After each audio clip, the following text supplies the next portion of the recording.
कोई समस्या नहीं है राजन। मैंने इससे पहले ऐसा विलक्षण संयोग अपने जीवन में कभी नहीं देखा। पूरे 36 के 36 गुण मिलते हैं।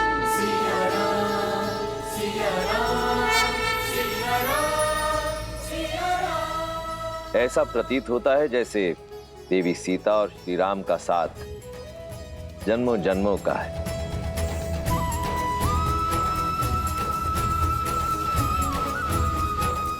और इस विवाह का शुभ मुहूर्त आज से 3 दिन बाद है। धन्यवाद संत श्री। और मेरे शेष पुत्रों के विवाह का मुहूर्त? राजन, किस शुभ मुहूर्त की बात कर रहे हैं आप?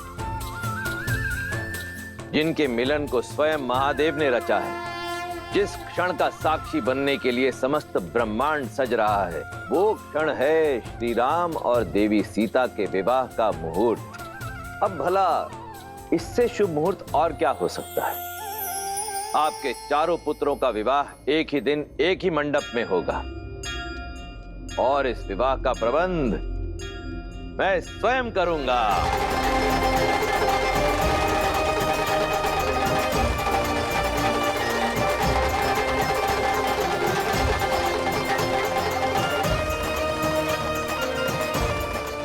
हम चारों भाइयों का विवाह एक ही दिन और एक ही मंडप में। भैया, शिवजी तो बड़े दयालु हैं।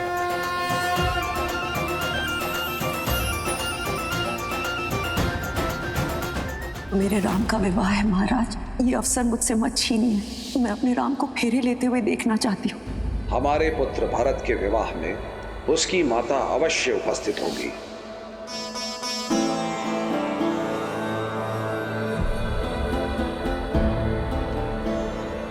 मेरे चारों पुत्रों का विवाह एक ही लग्न और एक ही मुहूर्त में हो, ये तो बहुत ही आनंददायी है ऋषिवर। किंतु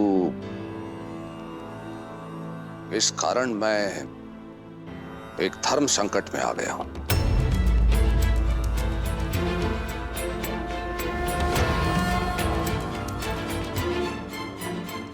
हमारे विवाह का मुहूर्त आपके लिए धर्म संकट पिताश्री?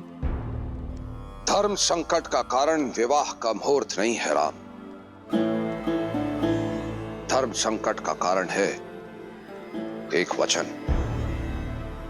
तुम्हारी माता कैकेयी तुम्हारे विवाह की साक्षी होना चाहती थी, किंतु अयोध्या की रक्षा के कर्तव्य हेतु मैं उन्हें विवाह के लिए नहीं ला पाया। और उनका मन रखने के लिए मैंने उन्हें वचन दिया, भरत के विवाह में भरत की माता अवश्य सम्मिलित होगी।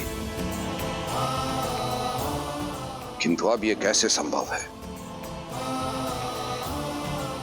जब तक विवाह की सूचना अयोध्या पहुंचेगी, विवाह का मुहूर्त तो हो जाएगा। आपका वचन नहीं टूटेगा पिताश्री।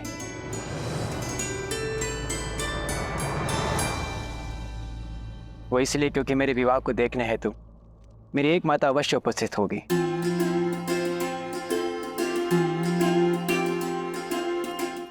जिस क्षण राम भैया ने स्वयंवर जीतकर जनक नंदिनी को अपनी जीवन संगिनी माना, उसी क्षण मुझे भी एक माता और मिल गई।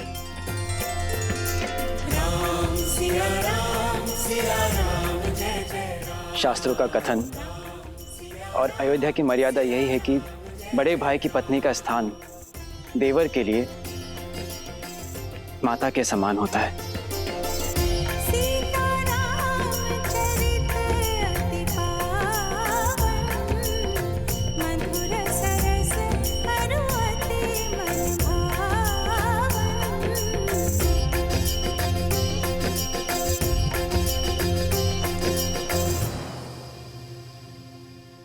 और मेरी माता मेरे विवाह में ही नहीं, मेरे विवाह की चर्चा में भी उपस्थित थे।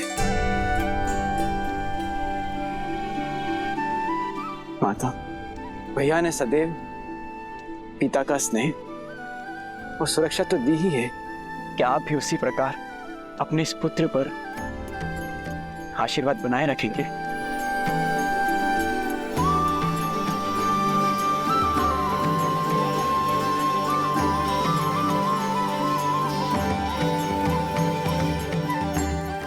धर्म शास्त्रों में लिखे को पढ़ने में नहीं, उसे जीवन में उतारने में है भरत। जितना पवित्र तुम्हारा मन है, उतना ही पवित्र और सुंदर संबंध दिया है तुमने आज मुझे।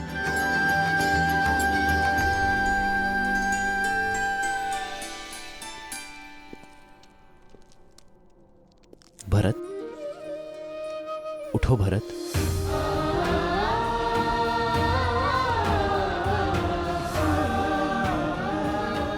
मेरे भाई जैसा भाई मिले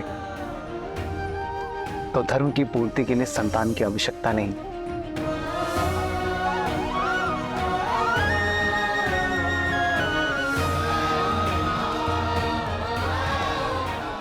शास्त्र तो यही कहते हैं कि माता अपने संतानों के बीच भेदभाव नहीं करती।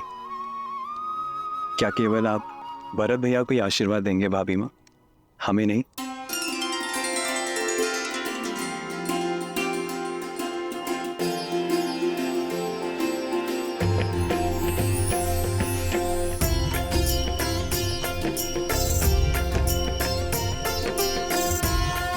तो दशरथ नंदन और मिथिला की पुत्रियों के विवाह का प्रबंध किया जाए मिथिला नरेश।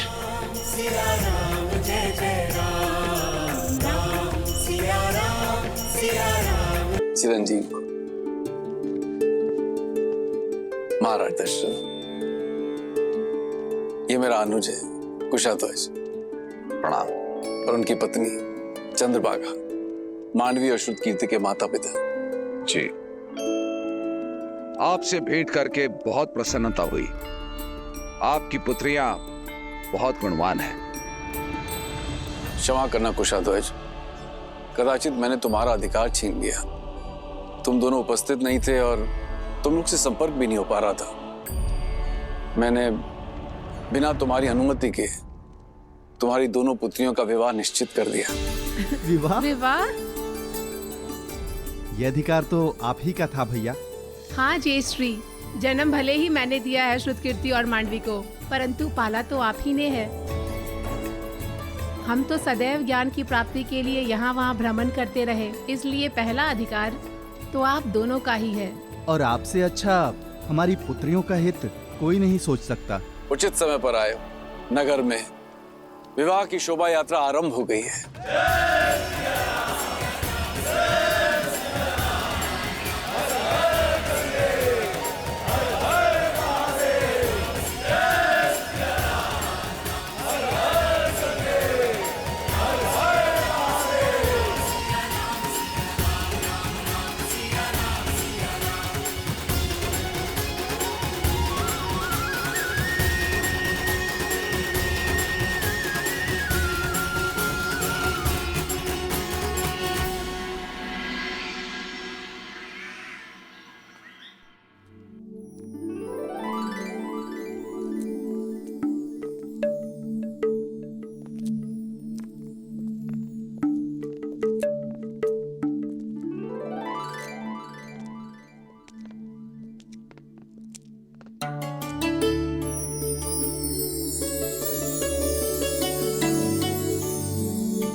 भैया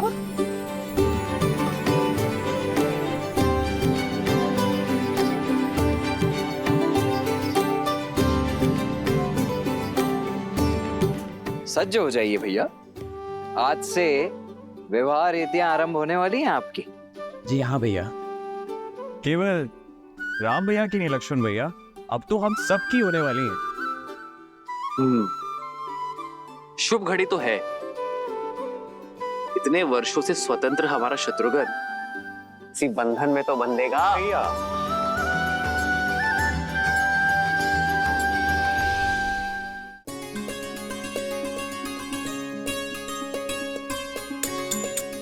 आप तो बड़ी प्रसन्न होंगी ना सीता दीदी, दशरथ नंदन राम जैसे पति मिल गए और देवरों ने तो माता भी मान लिया।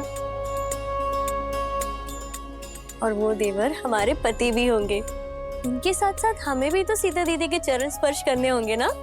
तो क्या हुआ, अच्छा ही है ना। जब हम अयोध्या जाएंगे तब हमें ऐसा नहीं लगेगा कि माता का घर छोड़कर आए हैं।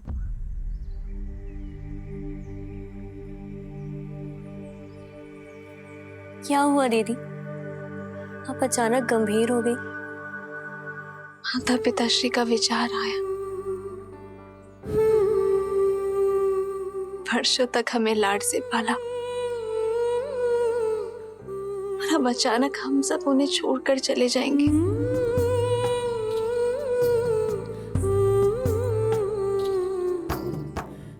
संसार चलाने के लिए संतान का विवाह आवश्यक है, ये वो भी जानते हैं, लेकिन अपने आत्मा के अंश को स्वयं से दूर करने में पीड़ा तो होती है ना।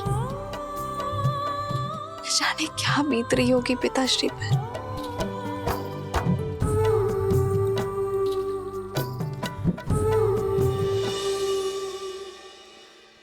पीड़ा तो है मन में,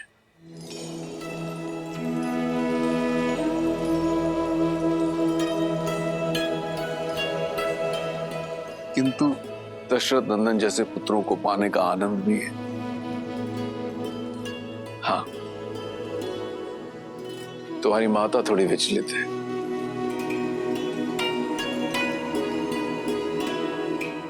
कहाँ एक पुत्री के विवाह की चिंता थी और कहाँ अकस्मात ही चारों पुत्रियां एक साथ विदा हो जाएंगी।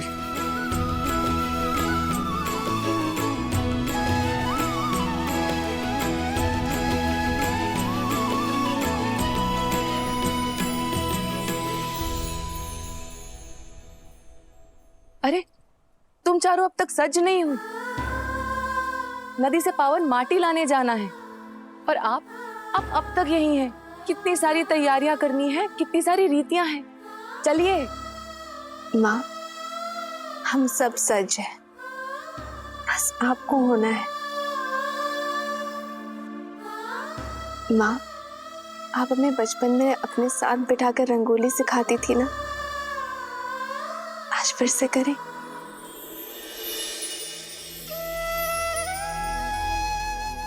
स्वास्तिक की ये 4 रेखाएं, हम 4 बहनें हैं माँ, और ये भिन्न दिशाओं में जाती हुई रेखाएं हमारा होने वाला परिवार। रेखाएं चाहे कहीं भी चली जाए, लेकिन वो अपना केंद्र कभी नहीं छोड़ती। और हम चारों का केंद्र आप है माँ। हम चाहे कहीं भी चले जाएं, लेकिन आपकी दी गई शिक्षा, आपके दिए गए संस्कार हम कभी नहीं भूलेंगे।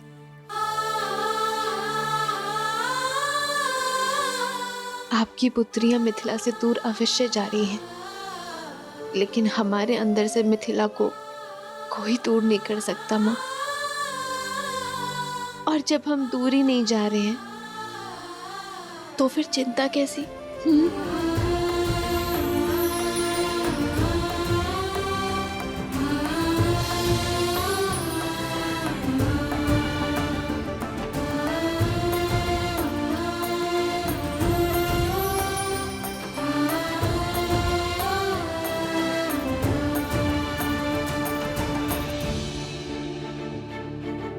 चलो नदी तट पर चलते हैं। मिथिला की महारानी के चारों जमाता वहां प्रतीक्षा कर रहे होंगे, और अगर विलम्ब हो गया